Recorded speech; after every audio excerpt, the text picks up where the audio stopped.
After 5 hours of live streaming, I needed myself a little bit of a break, and what better place to take a break than DSDR? So today, spawning on the eastern side is the blue team's lead commander, Mr. Tumnus, coming in at 31 true skill and silver chevrons to boot, going to be showing us exactly what he's got on the front lines here of this well-renowned map. All the way across the map here, looks like there's some scribbling going on here. The red team leader going to be as an armada commander, Zhao. Going into the triple mech start into wind turbines here. You're going to hit a little bit of an E-stall when you do this. Sometimes it works out, sometimes it doesn't. It looks like with 16 wind, this should be all right here for the red commander. It's just a little bit squeaky, right? Doesn't click together perfectly here. It's one of the reasons why a lot of the times we see the 2 mechs and then a wind turbine and then another mechs. It's a very minor detail here, but it does mean that the red commander is going to be a little E-starved, at least until, yeah, that wind speed starts to pick up. Although it is falling suddenly. Tricky. It's risky right there. If the wind speed plummets, then you can find yourself in a really bad situation. You have to transition into solar panels. I say really bad situation. It's not game ending, but it's inconvenient to say the very least. Anywho, micro constraints to starts aside. What are we writing over here? I'm not sure. I didn't catch it. My booty's a beauty, the 27 true skill Canadian player for the red team here. Going to be playing as the yellow commander, apparently writing something for Angry Frog to read. Didn't catch what the message was, but hopefully Angry Frog did. My booty's a beauty, going to be playing as the air player here in a fair position. Yeah, I would say either this position over here or this position could go air, but I think almost always we see this position go air. They're just the most well-guarded here. Aqua Useless Waifu here, the brown commander, going to be transporting the commander around. I'd actually like to see it move up to this hillside. Oh, okay, we are going up there. Yeah, beautifully done. I thought we might be just transporting down to the lab on the low ground here, which is actually a really nice start as well. This lab on the low ground does give you a lot more control because you can rush over to this line. You can also rush over to this line. It gives you a lot of options, whereas usually you have to spawn back here, and then the rush distance is quite a bit further. Well, not exactly that much further to this line, but certainly you have to go all the way around like this in order to get over to this one, so that can be a little bit harder. I like it. I like it quite a lot here, what the brown commander is up to. We've got the anti-air tower here to secure this in case, for instance, somebody else happens to be transporting commanders around. Like, for instance, Zaidka, who's moving the commander over here in this direction, going to be trying to plop down some metal extractors over here. Don't mind it whatsoever. Similar idea here, right? We forgo the bot lab up here in favor of building it on the front line, so there's a much shorter distance for those reinforcements to travel.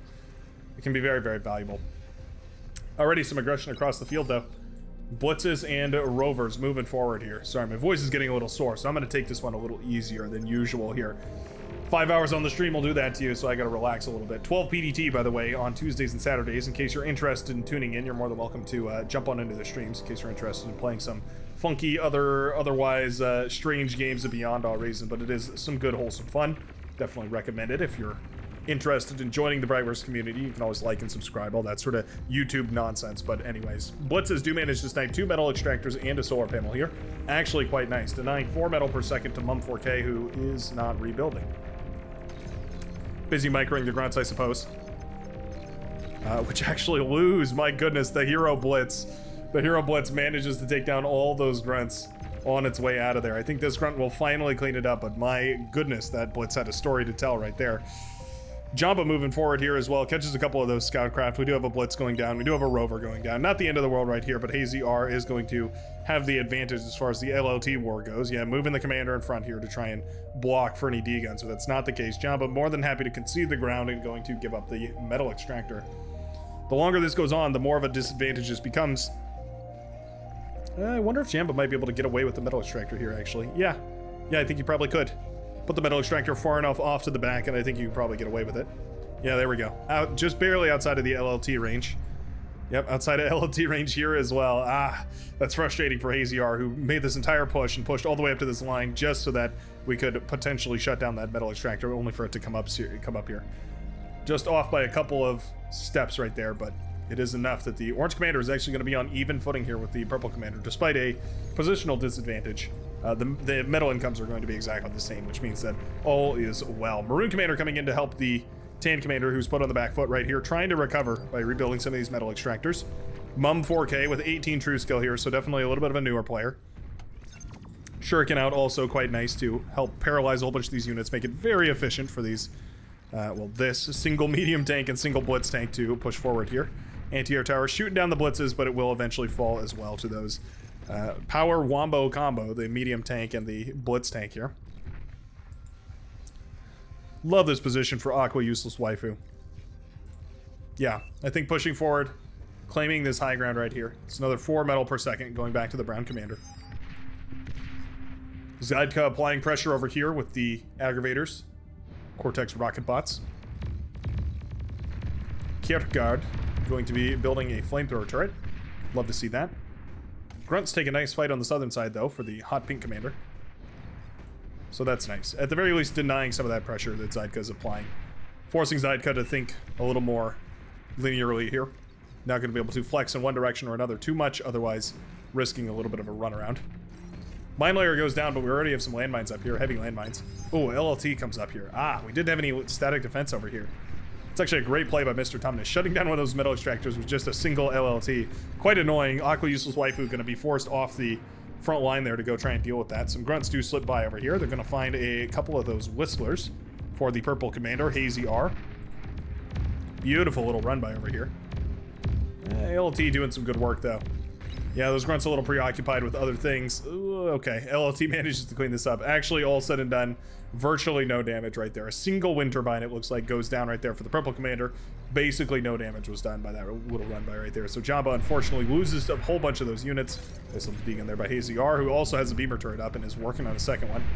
Very nice. It's nicely done. Good to see. Hazy R absorbing those D guns as best as possible here. A little bit of a surround over here as well. Yeah, very nice. Medium tanks get the jump on a whole bunch of these reinforcing units. They snipe some of the metal extractors here too. Shutting down that advantage that Zeke currently has. And actually these are naked expansions too, so all these are going to be forfeit. Janus is out, so at the very least that'll be the end of that Blitz tank, but these medium tanks are going to have no problem blasting down that Janus. Well, save for the Janus recharging its missiles. Boom, go those impact missiles, and they do manage to scuff up those medium tanks, but they just have enough sustain to keep themselves in the fight here. Yeah, with all these metal extractors going down, this is actually not an advantage for Zeke anymore. Extremely exposed with no reinforcing units yet to assist the commander right here. This actually could become a huge play if these units push forward. Yeah, Mum4K going to be able to claw out of the issue here. The hole that has been dug, we will be able to escape from just because of all that pressure that those maroon tanks applied in the backline here. Really nicely done. Whether Khan Dark realizes it or not, he's absolutely freed his tan friend. Going to mean that Mum4K can actually begin trying to push forward once again over here. Meanwhile, Tumnus, with some big plays over on this side, does manage to actually sneak around and blow up the base for Aqua Useless Waifu. Gets the lab down, gets a whole bunch of the economy down, as well as a bunch of the constructors over here, metal extractor of course as well, and manages to eat up all that juicy metal. 600 metal right back into the bank of the blue commander. Medium tanks uncontested as they roll on up this hillside. What's going on? A little bit of slack here. I think Kierkegaard. Maybe it's, yeah, it almost feels like Icelandic, right? Kierkegaard. Something like that, anyways. It's the double A. The double A is like an ARG. But it's a D, so it's ARG. Kierkegaard. Fixating on this a little bit too much. Kierkegaard feeling a little bit of a sting here as the door was left a little open on the bottom side. Medium tanks eventually going to be able to be mopped up. Yeah. Aggravators, grunts. Wow, that was loud. Whoops. Apologize for that. Aqua Useless Waifu, though, admitting the situation, realizes there's not a lot of hope here. Medium tank actually gets repaired by the commander. That's cheeky. Always forget that you can do that. It's one of those little details that's easy to forget about, but so important. Repair micro. Big boom on this northern side as that commander does go down in the end.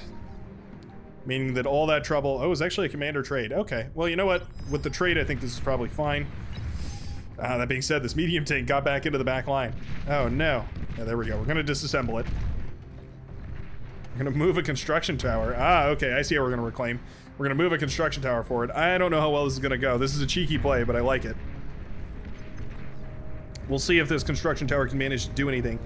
Yeah, Aqua Useless Waifu being shut down over here. I'm just going to call you Waifu from now on. Waifu on the southern side being shut down, basically being forced back really save the day right here. If Waifu could continue to apply pressure over in this zone, this would be tremendous. I mean, you can imagine a couple of Shell Shockers or Wolverines firing up into the base right here. The blue commander would be devastating, but that's just not the case right here. And now Mr. Tumnus is locking down this position.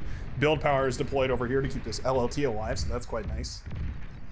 Resbot is in the mix here to eat up all that juicy metal, though. So at least for the time being, this is going to be an excellent position right now for the blue team on the northern side.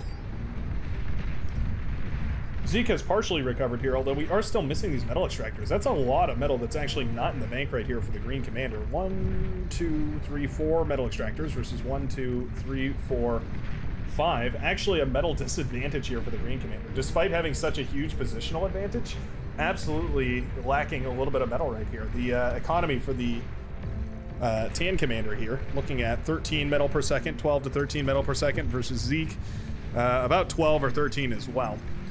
Part of that does, of course, come from energy conversion, which is always important to consider. Big medium tank brawl over here. Always tricky to gauge these medium tank brawls, but it basically comes down to who has more stuff on the field. Even fights are very difficult to call, but I think in this case it's going to absolutely be Zendarius, the Lavender commander here, who takes the advantage. All that being said, those medium tanks roll right into a couple of LLTs. Ugh. Okay, well, losing those tanks definitely hurts. It's a lot of metal left over on the front line. Losing it hurts, but if you manage to do enough damage, it can be well worth it. What a weird situation here. Yeah, the Hot Pink commander is still with a little bit of a fortification zone over here. This LLT doing some serious damage to this commander. Blasting away with a swiftness. Yeah, LLTs do bonus damage against commanders, so you can see Tumnus actually takes a huge amount of damage. Oh, and the flame turret too. Does get D-gun, but the commander goes down. Has to pay for it with its life right here. Shuriken come out. Okay, nice little play right there by the yellow commander. Actually gets some Shuriken on the field and manages to catch those tanks. Commander goes down, and that was really what was fortifying all of this right here as well. Yeah, suddenly the red team has reclaimed this all quite nicely. Now, they did pay for it with a T2 transition right here, so the blue team is going to have T2 out eventually here, but for the time being, the red team has the advantage. If they push the advantage and manage to actually catch the blue team mid-T2 transition, it could be huge, but already I see those Sheldon are queued up, and we're going to have Fiends out eventually as well. As soon as those start hitting the battlefield, it's just not going to be an efficient trade. Even if the Shuriken can get in there and help eventually, it's all going to spiral downhill. I'd love to see Akko use his waifu pushing southwardly right here. There is a bunch of landmines, but obviously the brown commander doesn't know that. Or shouldn't know that, at the very least. One of the perks of landmines is that they're cloaked and stealth and all that good stuff. Undetectable, save for once you apply a little bit of pressure. Then they'll make themselves known. The counter, of course, being the Juno. It is a question I've heard before, people asking how on earth you're supposed to deal with landmines, other than scout spam, which does work. It's a different kind of way of clearing them, but it works. Hold that thought, though, because this is a beautiful push right here. Yeah, actually, exactly what I was saying. These T1 units pushing forward, catching the T2 transition before it can spiral out of control. Just a couple of thugs managed to take down this entire facility alongside those Shuriken. Fighters were pulled in order to take down the airwave right here for Valkyrie, meaning that the Shuriken have free reign to paralyze everything. Beautiful, beautiful play right there. Wow, that was tremendous. Waifu sending the forces forward as well as Kierkegaard, and both of which destroying the base over here. Now, if we could get a resbot over here to eat this up, we do. We have a couple resbots headed over. That's beautiful. Yeah, 3.1 thousand metal right here in this laboratory. Absolutely tremendous. If we can eat all this up and send it back, I think that's going to be a marvelous position right here for the pink commander. Can definitely afford to expand the economy at this point. Would love to see 2 or 3 build towers, some advanced solar panels, all that sort of stuff. Right now, we're just doing unit production, but we could certainly be doing a whole lot more.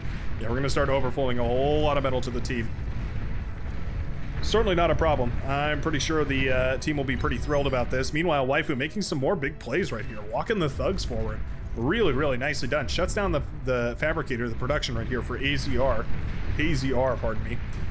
Going to mean that there's no more reinforcements right now for the purple commander on the front line. Means that the orange commander can be a little less careful with the units, right? Obviously doesn't want to throw them away, but means that they can afford to be replaced. Nuclear bomber coming in. What are we sniping here? Is it the commander? Oh, we're going for the commander. Well, okay, we kind of just plopped it centrally. These nuclear bombers do recharge pretty quickly, though. Okay. Well, I mean, there's good targets all over the place. Fusion reactors. Wow, I'm surprised that thing was able to fire that far away. Managed to get its bomb off just in time. Beautifully done, though. Snipe the lab here, maybe? Oh, we're set targeting. Oh, very nicely done. Beautiful control right there from Zhao. Man, this nuclear bomber doing some fabulous work. This middle section of the map was opened up beautifully right here by Waifu, and then all these bases in the backline are popped by this nuclear bomber here who's coming in for vengeance. Yep. Target down that lab too. Beautifully done. All these labs going down means no production on the front lines. This nuclear bomber here with 23 kills to its name. Triple chevrons. Absolutely beautiful. Metal extractor, sure, why not? I love the lab snipes. I think going for the lab snipes here is really, really nice from the red commander. Very nice. The set targeting is so beautifully done, by the way. In case you're curious how you do that, you hold Alt and then Y, and it allows you to set target on basically any part of the map. So that's what's going on right here. We're just targeting parts of the map rather than specific units or specific structures, and what that means is that the bomber doesn't dive down to deliver the payload, and it means it doesn't take damage from its own bomb. It also means that you can snipe things like commanders or aphises, well, maybe not aphises, but things like commanders and fusions without actually losing the nuclear bomber. Does finally go down to some anti-air over here, but my goodness, what a beautiful, beautiful bombing run. The power of the Armada T2 air cannot be understated right there. We're even going for a fusion reactor here just to seal the deal. Sort of triggering an all-in right here from the blue team, though. They're sending everything they have, hoping that something sticks, but there's just not enough mass out on the field. You can see 130-ish economy versus 200. That was a massive, massive swing for the red team. But don't be fooled. This is definitely a dangerous army, especially for grunts to go up against. Yeah, it's all lashers and pounders, the anti-swarm tank. Basically the perfect kit for dealing with a whole bunch of grunts. Shuriken are going to keep this all nicely paralyzed, though. Really nicely done. As long as these pounders stay well paralyzed, this is an efficient fight. Really nicely done. Beautiful, beautiful teamwork right there. Wow. I cannot believe the lack of losses right there for the Hot Pink Commander. Beautiful Shuriken control from my booty's a beauty. I think air has absolutely won this game right here for the red team. Yeah, this was a really dangerous situation right here, and they've definitely made a massive comeback, managing to blow up the majority of these bases right here. Knocking this base out definitely hurts a lot. Hazyar is feeling the burn right now. Reinforcements are dwindling, aka non-existent. T2 is online though, so they can't just push for the win exactly right away. We're gonna have to use the advantage, reclaim the metal extractors, reclaim the positional advantage, and then use it to push forward. Hazyar's commander goes down right there, leaving the red team with only 3 commanders left. Xandarius, M1 Eximus, or maybe it's Miximus or Maximus, something like that. And where's the other one? Looks like we have one more. Oh, it's Zeke down here in the bottom corner. Lightning turrets up here. Will actually do a decent amount of job.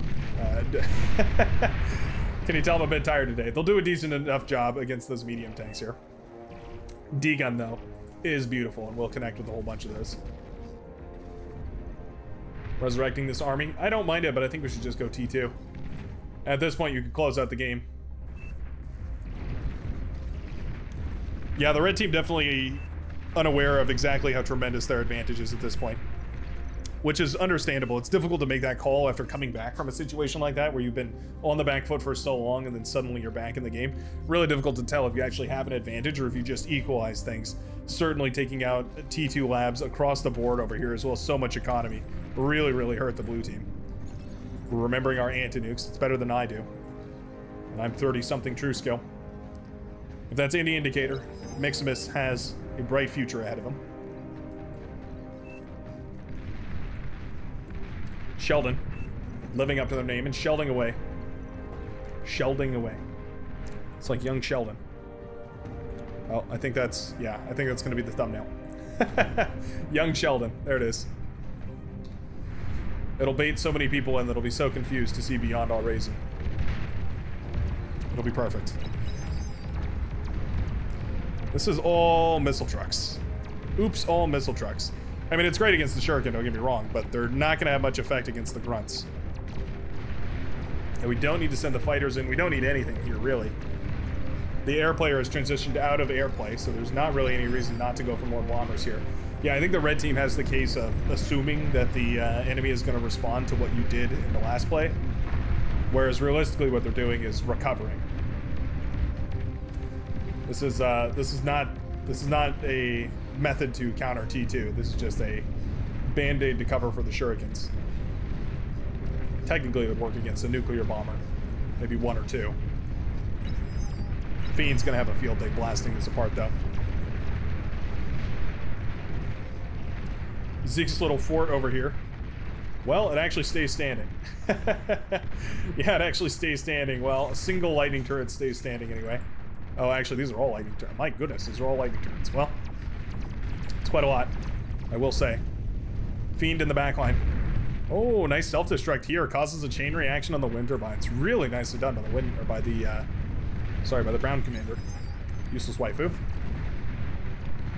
Does manage to have the clarity of mind to remember to self-detonate that, yeah, that fiery boy in the back lines there. Wow. Really awesome play. Oh, what a bummer.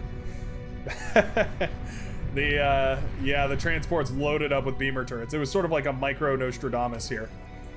Zhao going for a mini Damus. Maybe that'll be the thumbnail. That's pretty funny. It's a microdamus. Yeah. The microdamus maneuver. It's not a game-winning maneuver, but it's definitely a game-stealing maneuver. So I think I like it quite a lot here. The only problem is we threw them into the one place with a substantial amount of anti-air. If we put them basically anywhere else on the map, they're gonna absolutely shred. Some anti-air over here too, but certainly the green base is vulnerable. We have the technology to go for scout planes, though. Definitely be well worth it here. You can tell Zhao is just looking for creative ways to figure out how to end this game. The beamer transports. Oh, weird. You can see the little shadow that they cast on the ground there. Interesting. Apparently that's part of the... That's actually part of the texture of the turret, not something that's put on the ground or something that affects the ground. Interesting. The more you know.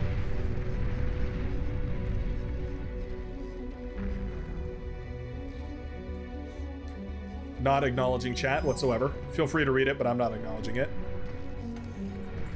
Come on, go, go, go. Oh, I want to see these do their job so badly. If you're curious, I made a pretty interesting abductor play in the very last live stream. Skip ahead to the Ouroboros Lake part. You'll see some pretty interesting shenanigans. Had some pretty funny abductor plays there. Definitely use them to live up to their name. There we go. There's anti-air there. Ooh, there's anti-air. Yikes. Okay, one of the beamer turrets goes down. It's a mini Damus. The micro Damus strikes again. Beamer turrets blasting away at the fusion reactor. Sure, why not? There we go. They managed to get a kill. Beautifully done. Oh, they're gonna get an advanced metal extractor too. Quite nice. Some energy converters pop as well. Beautifully done. Beautifully done. Love to see it. What a funny play. You can definitely tell Zhao is just happy to play along as the collapse of the blue team takes place. Commander goes down over here. Is the orange commander going down? Are we growing complacent? Complacent. Oh, tell me the blue team doesn't win this. If the blue team finds a way back into this game, something has gone terribly, terribly wrong. Ooh, spybot on the back line. Paralyzes all the production over here. That's a bit annoying. Yeah, the lab is paralyzed for 30 seconds. It doesn't seem like a lot, but that is 30 seconds of production that is not happening, and that really, really burns. This T2 army down south is pretty scary, granted. It's not the end of the world, though. Sheldon are slowly whittling away at these lightning turrets as well. I think eventually this will be cleaned up quite nicely here. Man, so many pop-up lightning turrets. The problem with the pop-up lightning turrets is you have to get them to expose themselves by popping up, and then once they're up, they take normal damage. When they're closed, they take virtually no damage. They're extremely, extremely resistant to damage. So one of the things is you have to try and trick them into popping their heads up, and oftentimes that means spam or sending a sturdy unit out in front. Not a bad strategy in general, mind you, but just a one of the pains of dealing with those pop-up turrets. That's why they make for such a good defensive tool. But yeah, this is what I expected. Eventually, the Sheldon ball grows in enough number to bring all this down here. Yeah, you can see every volley that they fire melts away these T2 units. The Fiends up in the front also contributing a lot by making these take friendly, or not friendly fire, flanking bonus damage. Well, you know, Fiends jump on top of the Sheldon. Ooh, it's not where you want your Sheldon. Uh-oh. You're sort of running past each other here. Neither player appears to be microing their units. They're just sending them. But there are Fiends in the back line versus Fiends in the front line. I think one of those situations is a whole lot worse right here, and it's for the powder blue commander. Yeah, the stream of units up north is just overwhelming. Fiends continuing to burn their way across.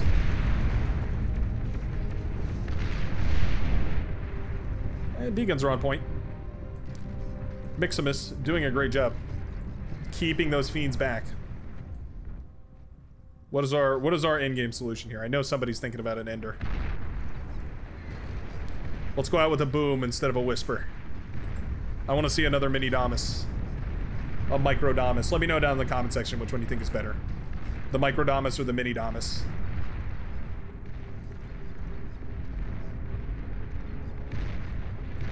Spy tanks are revealed. Nice catch right there.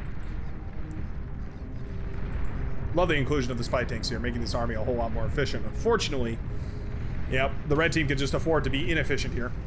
They don't need the spy bots. They don't need hardly any of it. They can just send other stuff to the front. Any T1 trash will do.